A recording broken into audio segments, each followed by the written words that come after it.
welcome back for another video of Service Reset My Car. Today I'm going to show you how I can get rid of the service indicator of a Mercedes CLS 2004 model. This one comes from 2004 until 2006 if I remember correctly, and in this short video I'm going to show you how I can get rid of the service indicator. The service indicator pops up when we turn the ignition on. I reset it, so I'm going to show you how you can get rid of this for yourself.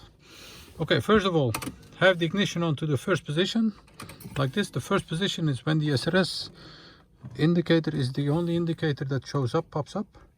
Then we're gonna have to have this on the temperature, outside temperature.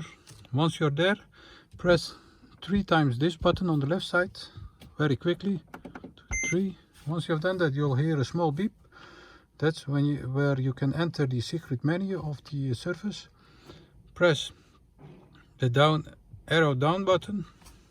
Once you are here, we're gonna go to confirmation. Scroll down by the minus button on the right side to confirmation. Once you're there, confirm by this button over here. Then we're gonna have to confirm the full service. Yes, you can scroll this, have it on full service. Once you're there, confirm by pressing this button, and you'll see that the service indicator has been confirmed. And when we turn the ignition on, off and on again, you'll see that the indicator doesn't pop up anymore. That was it. I hope this video helped you to reset your own car.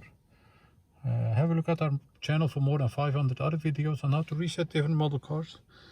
You use the comment area if you have any questions, and I'll get back to you as soon as possible. Thanks for watching. Hope to see you next time. Bye bye.